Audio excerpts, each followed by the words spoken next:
Salam anak-anak, kita bertemu kembali dalam pembelajaran kita Pendidikan Agama Kristen dan Budi Pekerti untuk kelas 12. Baik anak-anak, Ibu minta kita semua untuk kita menyiapkan Alkitab kita dan materi ajar kita. Baik, sebelum kita memulai pelajaran kita, saya mengajak kita sekalian untuk kita bersama-sama menghadap Tuhan di dalam doa. Doa ini akan dipimpin oleh Ibu. Mari kita berdoa. Bapa yang ada di dalam kerajaan surga, kami mengucap syukur dan terima kasih kepadamu ya Tuhan, karena Engkau telah mengumpulkan kami anak-anak-Mu bersama-sama lagi di tempat ini. Kiranya Engkau menyertai kami ya Tuhan dari awal hingga akhir pembelajaran kami saat ini. Ampuni kami Bapa, di dalam nama Tuhan kami Yesus Kristus kami berdoa kepada Bapa di surga. Amin.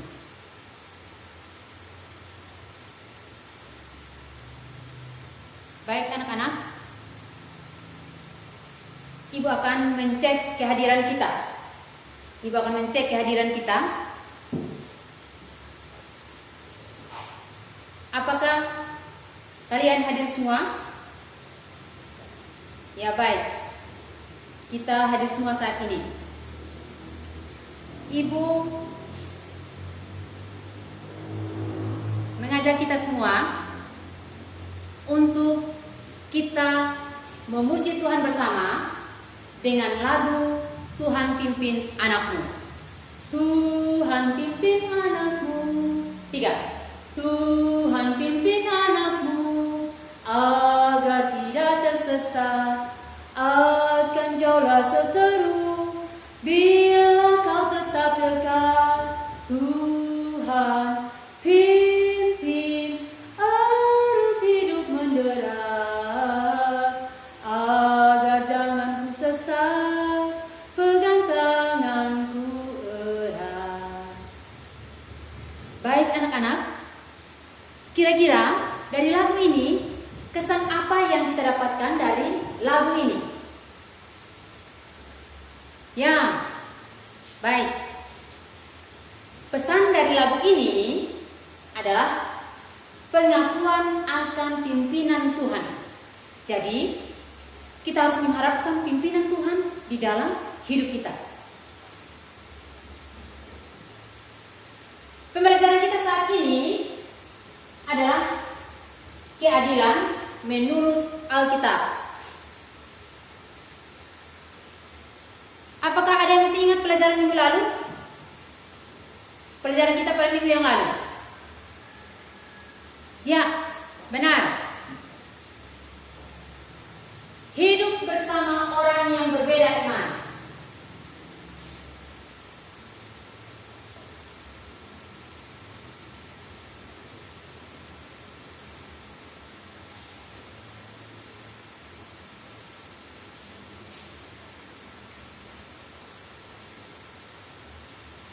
Ya. Hidup bersama orang yang berbeda iman. Itu artinya kita harus memperlakukan mereka sama dan sederajat dengan kita, walaupun mereka berbeda iman dengan kita. Baik anak-anak, dalam pembelajaran ini, keadilan menurut Alkitab, kita akan melihat materi tentang pengertian keadilan. Allah itu adil. Hubungan keadilan dan demokrasi, hubungan keadilan dan hak asasi manusia. Itulah cakupan materi kita saat ini.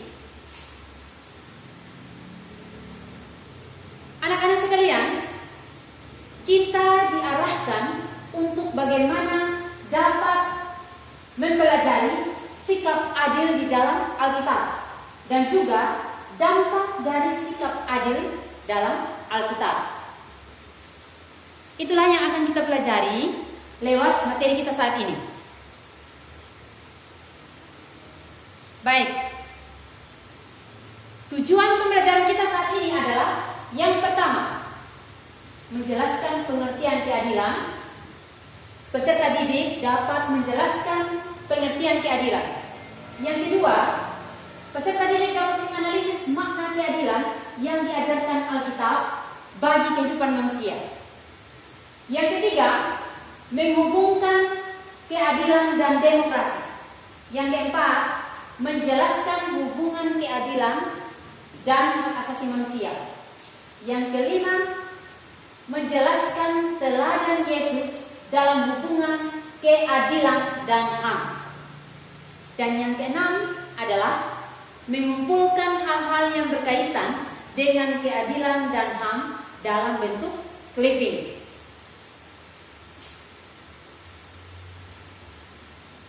Penilaian kita saat ini akan berlangsung selama proses pembelajaran dan sesudah proses pembelajaran ini.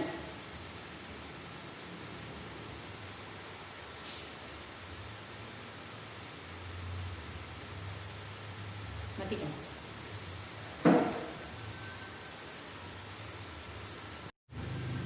Baik anak-anak, kita akan mengawali sebuah video sebelum kita memulai aktivitas kita di dalam kita mempelajari materi ini.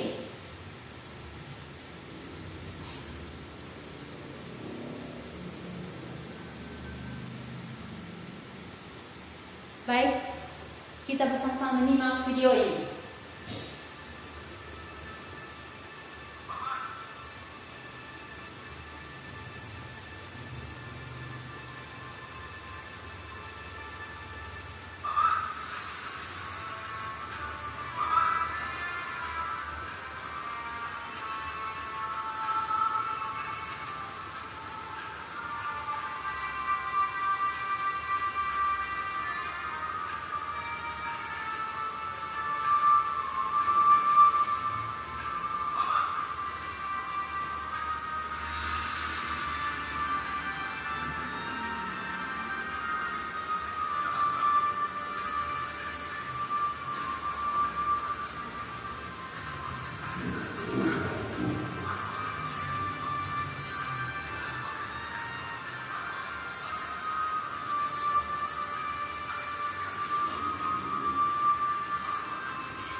Ya, baik anak-anak, demikian video kita saat ini.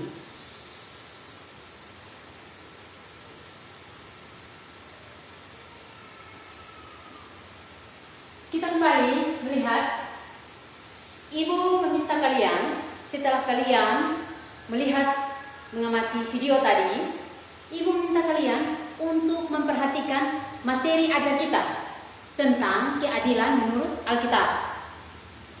Coba kalian cermati bacaan di dalam materi ajar kita.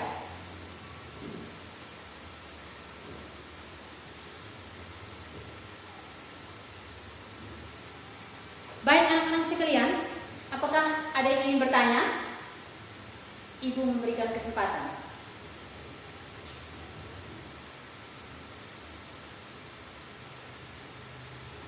Baik, yang akan kita lakukan adalah kita mempelajari arti kata adil. Yang kedua, kata adil di dalam Alkitab. Yang ketiga, kita akan mempelajari Allah itu adil, apa maksudnya. Dan yang keempat, hubungkan keadilan dan demokrasi. Yang kelima, hubungkan keadilan dan HAM. Bagaimana hubungan keadilan dan demokrasi dan bagaimana hubungan keadilan dan HAM. Baik anak-anak sekalian, setelah Ibu menjelaskan, sekarang Ibu minta kita semua untuk dibagi di dalam 2 kelompok. Baik, kelompok pertama, kita akan mempelajari arti kata adil. Kata adil dalam Alkitab, dan kita mencoba mendefinisikannya. Yang kedua, Allah itu adil, apa maksudnya? Yang ketiga,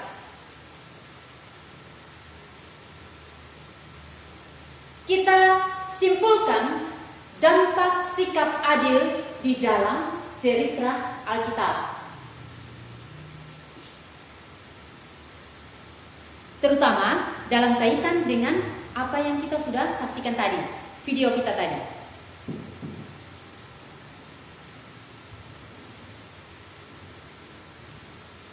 Kelompok kedua menghubungkan keadilan dan demokrasi. Bagaimana hubungan keadilan dan demokrasi? Dan yang kedua, bagaimana hubungan keadilan dan hak asasi manusia? Baik anak-anak, waktu kita untuk berdiskusi adalah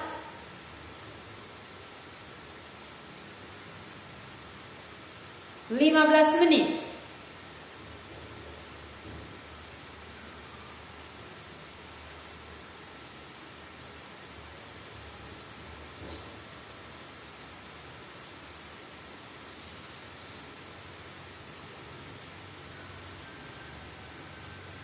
Baik, apakah sudah selesai berdiskusi?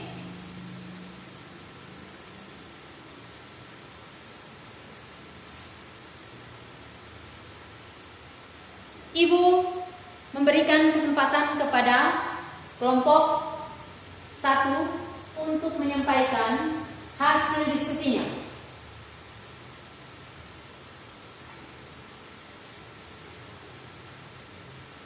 Baik, mungkin dari kelompok lain ada yang ingin bertanya?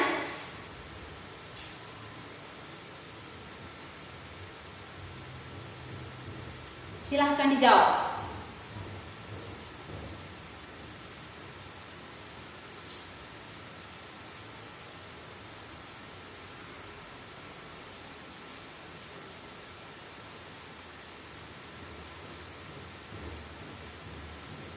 Oke, baik. Terima kasih untuk kelompok 1.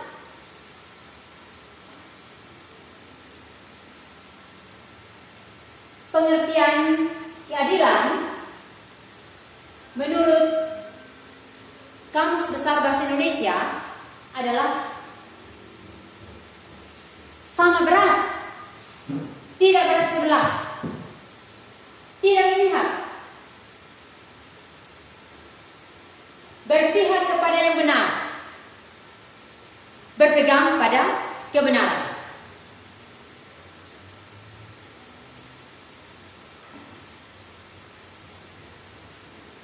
Sedangkan arti kata adil dan keadilan, Alkitab menggunakan kata adil dan keadilan dalam konteks perangai dan tingkah laku. Alkitab menggunakan bahasa Ibrani dengan kata misifat. Misifat ini mempunyai dua arti. Yang pertama adalah cara bagaimana seseorang untuk membawa diri.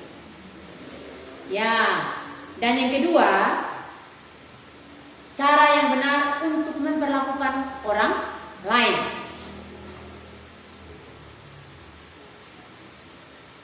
Dalam kata ini, keadilan berhubungan dengan hakim-hakim, kitab hakim-hakim, dan juga di dalam Keluaran 23 ayatnya yang ke-6.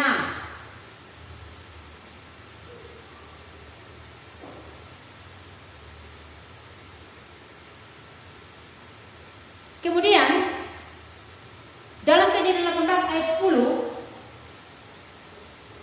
keadilan itu berhubungan dengan keadilan itu sendiri.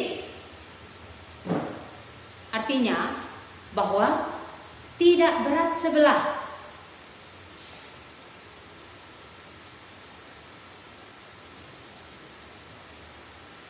Baik, menyangkut Allah itu adil. Adil adalah salah satu sifat Allah. Sifat-sifat Allah terdiri dari yang benar, dua jenis. Sifat yang dapat diteruskan dan yang tidak dapat diteruskan. Kalau sifat yang dapat diteruskan, misalnya kebenaran, keadilan, kasih, kebaikan, kebijakan. Sedangkan sifat-sifat yang tidak dapat diteruskan kepada manusia, misalnya maha tahu, kekal, tidak berubah, tetap sampai selama-lamanya, itu hanya sifat Allah yang tidak dapat diteruskan kepada manusia.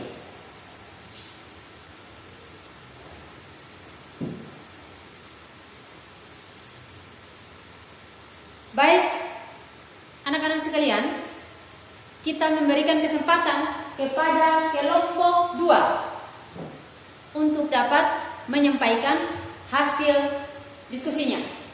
Silakan kelompok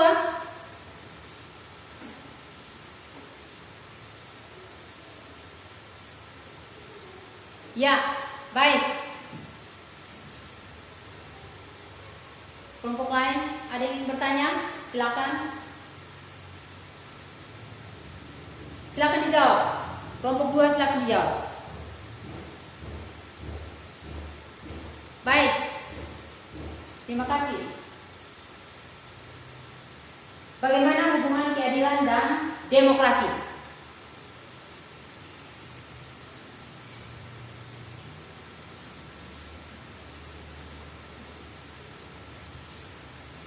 Dalam demokrasi, memang semua orang berhak memberi pendapatnya.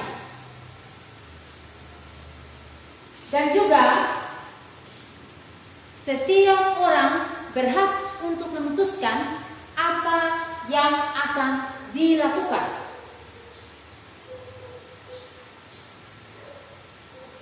Semua orang yang berada pada kedudukan yang sama serta mempunyai hak dan kewajiban yang sama.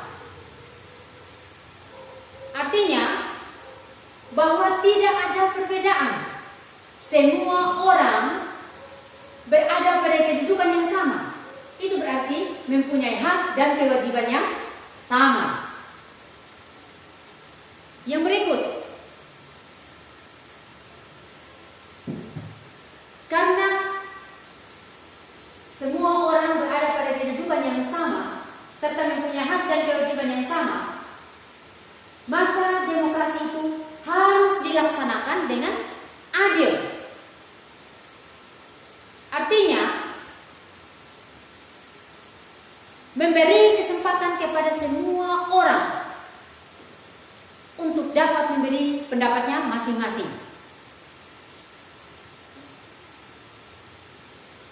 Tanpa demokrasi, keadilan tidak akan tercapai. Dan tanpa keadilan, tujuan demokrasi tidak akan tercapai.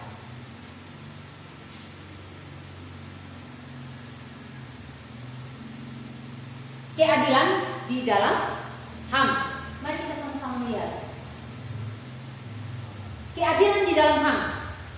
Di sini kita dapat melihat bahwa HAM berasal dari Allah sebagai satu bukti kedaulatan Allah atas manusia.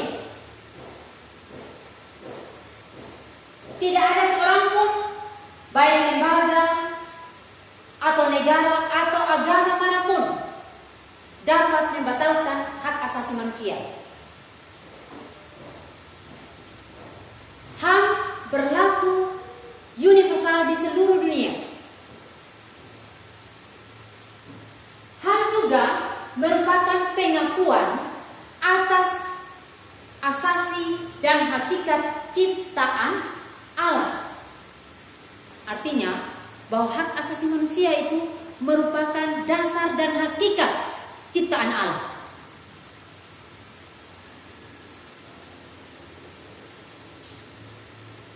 Sebagai ciptaan yang segambar dan serupa dengan Allah, manusia secara unik mencerminkan Allah dalam kehidupan yang bermartabat, adil dan benar. Hak asasi manusia diberikan kepada semua orang tanpa terkecuali. Hak asasi manusia merupakan wujud keadilan Allah kepada seluruh umat manusia.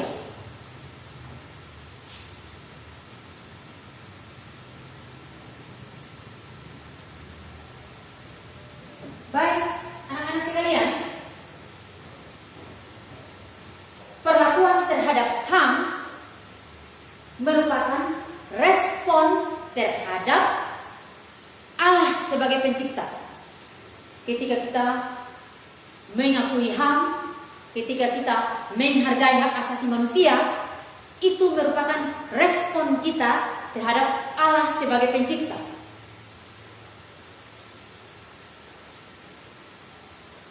Penghargaan terhadap HAM merupakan bentuk penghormatan dan pengakuan kita kepada Allah sebagai Yang Maha Kuasa.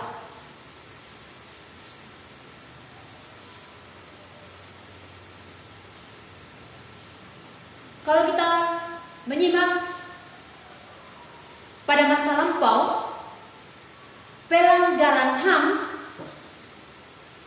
disebabkan oleh perbudakan dan diskriminasi. Tetapi pada zaman sekarang ini, pelanggaran HAM justru banyak terjadi lewat peraturan atau perundang-undangan. Dan justru lewat peraturan dan perundang-undangan inilah, disinilah seharusnya keadilan itu mesti dinyatakan.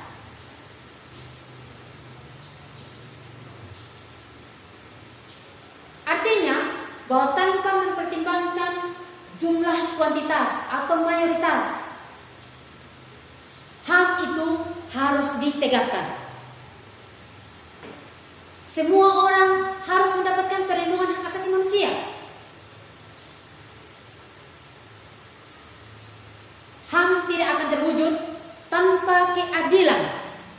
Sebab semua yang adil tidak akan mengabaikan HAM.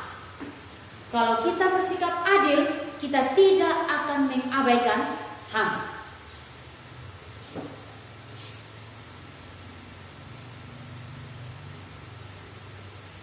Baik anak-anak, Ibu mengajak kita sekalian untuk kita melihat video ini. Bagaimana sikap dari Tuhan Yesus di dalam Perjanjian Baru.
Ya, demikian video kita saat ini.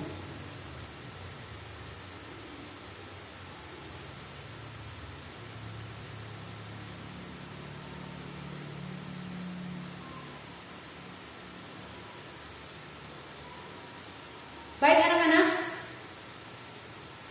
setelah kalian melihat video tadi, video tentang, ya benar, perempuan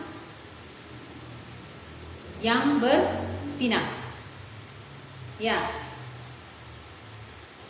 Bagaimana sikap Yesus yang mengampuni, menghargai seorang manusia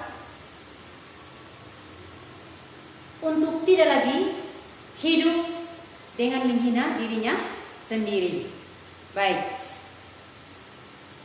Yesus mengajak untuk bagaimana seorang manusia dapat menghargai harkat dan martabat dirinya sebagai manusia yang mulia, sebagai manusia yang segambar dan serupa dengan Allah, diciptakan menurut gambar dan rupa Allah.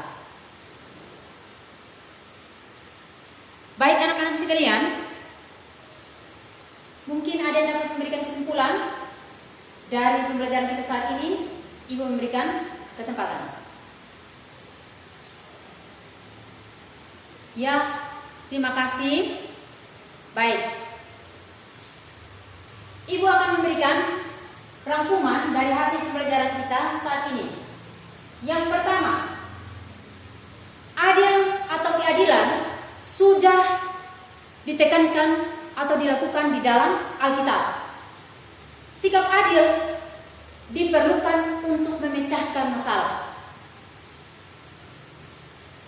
Yang kedua, demokrasi tidak akan tercapai tanpa keadilan. Keadilan tidak akan tercapai tanpa demokrasi.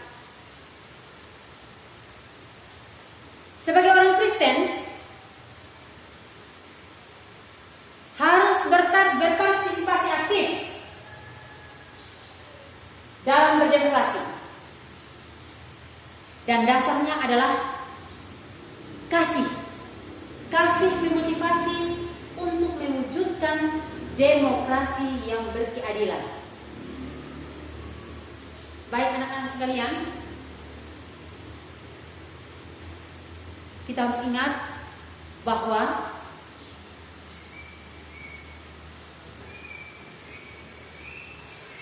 keadilan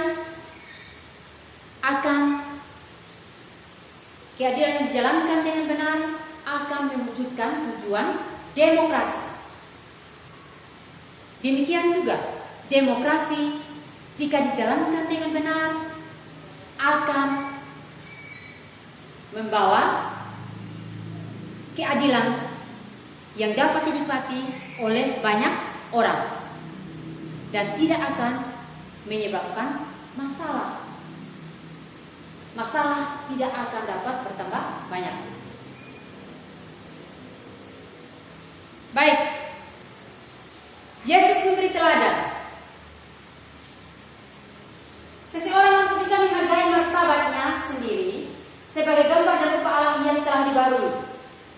Seseorang yang menghargai hidup pribadinya akan menghargai hidup orang lain juga dengan memberi teladan. Baik anak-anak, kita akan melihat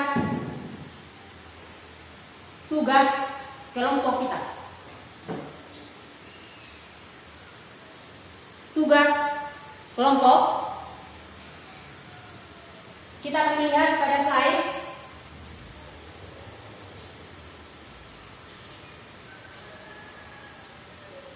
Dan juga ada tugas pendiri kita. Baik anak-anak, menyangkut penilaiannya, waktu pengumpulannya, Silakan anak-anak membaca dari LKPD yang ada pada kalian.